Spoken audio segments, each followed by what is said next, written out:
శ్రీకృష్ణ. ధనుర్మాస వ్రతంలో 19వ రోజుకి చేరుకున్నాం. ఈరోజు పాశ్రంలో స్వామి, అమ్మ పరుండి ఉన్నటువంటి ఆ మంచాన్ని, అక్కడ ఉండేటటువంటి వైభవాన్ని మిథునము అంటారు. అంటే ఎప్పుడు కూడా ఒక్క అమ్మని, ఒక్క భర్త, ఒక్క నాన్నని సేవించకూడదు. ఇద్దరిని కలిపి సేవించాలి. దానికి ప్రతీకగా కనిపిస్తుంది ఇది. ఈ పాశ్రాన్ని సేవిద్దాం. குத்து விளக்கெரிய கோட்டுக்கால் கட்டின் மேல் மெத்தென்ற பஞ்சசயனத்தின் மேலேறி கொத்தலர் பூங்குழல் நப்பின்னை கொங்கை மேல் வைத்து கிடந்தா மலர் மார்பா வாய் திறவாய் மைத்தடங்கண்ணினாய் நீ உன் மணாளனை எத்தனை போதும் துயிலெழ ஒட்டாய்கான் எத்தனை ஏலும் பிரிவாத்த இல்லாயால் தத்துவமன்று தகவு ఏలోరెంబావాయ్.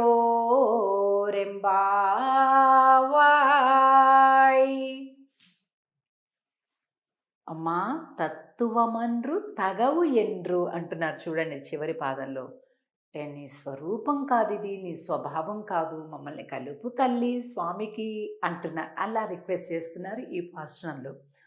కుత్తు విளக்கு ఎరియ కోట్టుకాల్ కట్టిల్ మేల్. స్వామి, అమ్మ ఇద్దరు కూడా శయ్య పైన పవళించి ఉన్నటువంటి విధానాన్ని చెప్తుంది ఈరోజు పాసురం. ఈరోజు మంచం చుట్టూత కుత్తు విளக்கு అంటే చుట్టూత హ్యాంగింగ్ ల్యాంప్స్ అంటాం కదా, వేలాడే దీపాలు, గుత్తి దీపాలు అంటుంటాం. అలాంటి దీపాలతోటి చుట్టూత పెట్టుకొని పడుకొని ఉందట. కుత్తు విளக்கு ఎరియ కోటుకాల్ కట్టిల్ మేల్. ఎలా ఉందట? కట్టిల్ మెత్తెండ్ర పంచశయనత్తిన్ మేలి ఏరి, 5 లక్షణాలు కలిగి ఉన్నటువంటి ఆ మంచం పైకి అధిరోహించి ఉన్నటువంటి అమ్మ, నాన్న, ఈ ఇరువురిని అని చెప్తున్నారనమాట. అంటే ఏంటా 5 లక్షణాలు? చలికాలంలో వెచ్చగా, వేసవి కాలంలో చల్లగా అలా ఉంటుందంట ఆ మంచం. మెత్తగా ఉంటుందట, పరిమళాలు సహజంగా వస్తాయట, నిద్ర పట్టించేదిలాగా ఉంటుందంట. చక్కగా నిద్ర ఇలా పట్టుకొని చూసే నిద్ర వచ్చేస్తుంది అనమాట. అలాగా ఈ మంచం కొత్తలర్ పూంగుజల్ నప్పిన్నై కొంగై మేల్ వైతు కిడంద మలర మార్బా వాయ్ తిరవాయ్. అండ్ అమ్మా, నీ ప్రియుని ఒక్క క్షణం కూడా వదిలిపెట్టి ఉండలేవా? విశాల మలర్ మార్బా వాయ్ తిరవాయ్.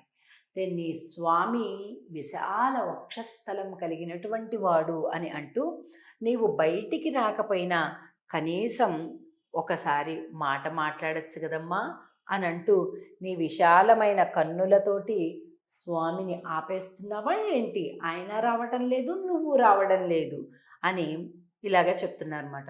ఇక్కడ ఈ పాశ్రంలో కుత్తు విளக்கு అనే పదం వచ్చింది. అంటే ఏంటి? ఎక్కడ కావాలంటే మనం అక్కడ పెట్టుకోవచ్చు. పూజా మందిరాల్లో వాటిల్లో కూడా పెట్టుకుంటాం. అంటే సమ్మె దీపాలు, స్టాండ్ దీపాలు. అలాగే తూంగా విளக்கு అని మరొక రకం దీపాలు, అంటే పైనుంచి హ్యాంగ్ అవుతూ ఉంటాయి, తూంగా విளக்கு. సో ఇలాగ 2 రకాల దీపాలు ఉంటాయి. అన్నీ ఉన్నాయన్నమాట. కానీ పాశ్రంలో కుత్తు విளக்கு సమ్మె దీపాలని చెప్తున్నారనమాట. ఇక్కడ ఏనుగు దంతాలతోటి తయారు చేయబడినటువంటి మంచమట ఈ మంచం. కట్టిన్ మేల్ మెత్తెండ్ర పంచశయనెత్తిన్. ఈ మంచం ఎలాంటిదట అంటే 4 దంతాలు, పెద్ద పెద్ద దంతాలు కలిగినటువంటి మదించినటువంటి కువలయా పీడము అనేటటువంటి ఆ ఏనుగుని మదం అణచి సంహరించాడట స్వామి. రాక్షస ప్రవృత్తి కలిగినటువంటి ఏనుగట. ఆ దంతాలు ఉన్నాయి కదా, ఆ దంతాలతోటి ఇగో అమ్మవారికి మంచి మంచం తయారు చేయించేశాడట స్వామి. ఇదిగోండి ఇక్కడ ఏనుగు బొమ్మ ఉంది కదా, అంటే దీనికి 4 దంతాలు ఉండేటటువంటి అడవి గజాలు ఉంటాయండి, వాటిని అన్నమాట. మరి ఇప్పుడు క్షత్రియుడు ఎప్పుడు కూడా తన వీరోచితంగా చేసినటువంటి కృత్యం ఏదైతే ఉంటుందో దాని యొక్క జ్ఞాపికను తన పట్టమహిషికి అంటే రాణి గారికి ఇస్తాడనమాట. అంటే అది పరాక్రమంతో సాధించిందనమాట. అలాగా చేస్తున్నాడనమాట. ఇలా 4 కోళ్ళు, ఈ ఏనుగు దంతం 4 కోళ్ళు ఏవైతే ఉన్నాయో ఇవి అనేకమైనటువంటి వాటిని ప్రతిబింబిస్తుంది. వేదాలు 4, దేహాలు 4, వర్ణములు బ్రాహ్మణ క్షత్రియ వైశ్య శూద్ర 4, ఆశ్రమాలు 4, బ్రహ్మచర్య గృహస్థ వానప్రస్థ సన్యాసం, పురుషార్థాలు 4, ధర్మ అర్థ కామ మోక్షం. అంటే మనం ఇక్కడ ఎన్నైతే చెప్పుకుంటున్నామో మొత్తం 13 రకాలైనటువంటి సమన్వయాలు చెప్పుకుంటున్నాం 4 అనే అంకెకి. కాబట్టి అంటే ధర్మ అర్థ కామ మోక్షం 4ంటికి ప్రతినిధులు అమ్మా స్వామి. వేదములు ఋక్ యజు సామ అథర్వణ వేదాలు 4, దానికి అధిష్టానం ఉన్న స్వామి అమ్మ. ఇలాగా ప్రతి ఒక్కటి కూడా 4 తోటి మనం సమన్వయం చేసుకుంటున్నాం. చివరికి ఈమెను నీలాదేవిని ఇంకా ఏమని ప్రార్థిస్తున్నారు? ఈ అమ్మనే నీలాదేవి. ఏమని ప్రార్థిస్తున్నారు? అసలు ఈవిడ ఎవరు అంటే యశోద యొక్క సోదరుడు, కుంభుడి యొక్క కూతురు అనమాట. అంటే స్వామికి మరదలవుతుందన్నమాట. చాలామంది చమత్కారంగా పెద్దలు చెప్తుంటారు, అసలు ఈ నీలాదేవి ఇక్కడ పుట్టేసరికి అబ్బో ఈమెను అసలు నేను ఎలా వదిలిపెట్టేస్తాను అని స్వామి నందవ్రజంలో పుట్టాడట. అంటే ఆయన కంటే ముందే ఈవిడ వచ్చేసింది అనమాట. ఆవిడ కోసం ఈయన దిగి వచ్చాడట. అంత గొప్పదానివమ్మ నువ్వు, నీ కోసం స్వామి అలా వస్తుంటాడు అని చెప్తున్నారు. కాబట్టి ఆయన ఎడబాటుని ఎంత మాత్రమూ సహించలేవా, మాకు ఇవ్వవా స్వామిని అని అడుగుతున్నారు. ఇక్కడ చాలా అందమైనటువంటి చిత్రాన్ని మనం చూస్తున్నాం ఈవేళ. ఏంటంటే ఇక్కడ అమ్మవారు స్వామివారు ఇద్దరూ కూడా ఒక ఎంత మంచిగో సమ్మె దీపాలన్నీ కూడా పెట్టుకొని కుత్తు విளக்கு ఎరియ కోటుకాల్ కట్టెల మేలన్నట్టుగా సమ్మె దీపాలు ఇవన్నీ. ఈ దీపాలు పెట్టుకొని అమ్మా స్వామి ఇలా ఉంటే, అమ్మా మేము ఇంత ప్రార్థిస్తున్నాము, నువ్వు పలకటం లేదు, స్వామి ఏమైనా గట్టిగా నిన్ను పలకద్దు అని నిన్ను బంధించేశాడా ఏంటి అంటున్నారు. ఆ చిత్రాన్ని మనం ఇక్కడ చూస్తున్నాం.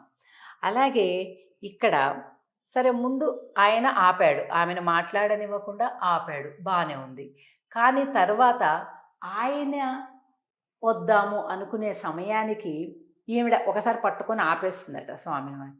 ఇక్కడ చూడండి, ఆయనే వస్తా అంటే కూడా మైత్తడం కಣ್ಣಿనాయని కాటుక కళ్ళతోటిని ప్రేమతోటి స్వామిని వెనక్కి పట్టుకుంటున్నావా, స్వామిని మా దగ్గరికి రానివ్వటం లేదా అంటున్నారనమాట. ఇక్కడ ఒక చమత్కారం అర్థం చేసుకోవాలి. ఆవిడ ఆపింది స్వామిని, ఎందుకో తెలుసా?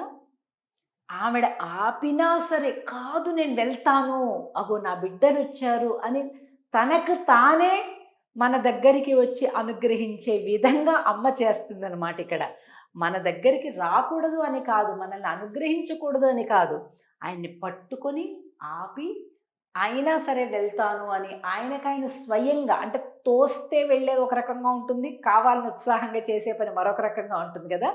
అలాగా స్వామివారిని మన వైపు ప్రేరేపిస్తుంది అమ్మ.